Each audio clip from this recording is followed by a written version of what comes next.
হামলায় ইসরায়েল ব্যাপক বিস্ফোরণের ঘটনা ঘটছে। জেরুজালেম ও তেল আবিব সহ পুরো ইসরায়েল জুড়ে বাড়ছে বিমান হামলার সাইরেন। এমন অবস্থায় ইসরায়েলি সামরিক বাহিনী ঝুঁকিপূর্ণ এলাকার বাসিন্দাদের বোমা হামলার শেল্টারের কাছাকাছি থাকার নির্দেশ দিয়েছে। রোববার এই তথ্য জানিয়েছে সংবাদ মাধ্যম আল জাজিরা। সংবাদ মাধ্যমটি বলছে, ইসরায়েলকে লক্ষ্য করে ইরান নজিরবিহীন হামলা চালানো শুরু করেছে এবং তেল আবিব ও জেরুজালেম সহ ইসরায়েল জুড়ে শহরগুলোতে বিমান হামলার সাইরেন এবং বিস্ফোরণের শব্দ শোনা যাচ্ছে।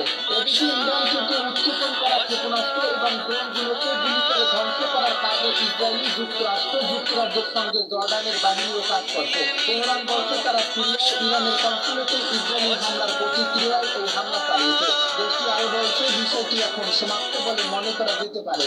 এদিকে ইসরায়েলি সামরিক বাহিনী উচ্চ ঝুঁকিপূর্ণ এলাকার বাসিন্দাদের বোমা শেল্টারের কাছাকাছি থাকার নির্দেশ দিয়েছে।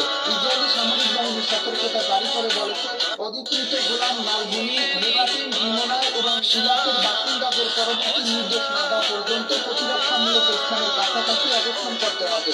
নেভাটিন এমন একটি স্থান যেখানে ইসরায়েলি বিমান ঘাঁটির অবস্থান রয়েছে। ডিমোনার উপকণ্ঠে ইসরায়েলের একটি পারমাণবিক চুল্লি রয়েছে। ইরাক হল ইসরায়েলের দক্ষিণাঞ্চলীয় লোহিত সাগর তীরবর্তী বন্দর নগরী। গাজায় চলমান যুদ্ধের সময় ইয়েমেনের হুথিদের বারবার আক্রমণের শিকার হয়েছে এই শহরটি। অন্যদিকে জাতিসংঘ নিযুক্ত ইসরায়েলের রাষ্ট্রদূত সংস্থাটি নিরাপত্তা পরিষদের জরুরি বৈঠকের অনুরোধ করেছেন। আল জাজিরা বলছে, ইসরায়েলের জাতিসংঘ রাষ্ট্রদূত গিলাদ এরদান ইসরায়েলের বিরুদ্ধে ইরানের ড্রোন হামলার বিষয়ে একটি জরুরি বৈঠকের জন্য আনুষ্ঠানিকভাবে নিরাপত্তা পরিষদের প্রেসিডেন্টকে চিঠি দিয়েছেন।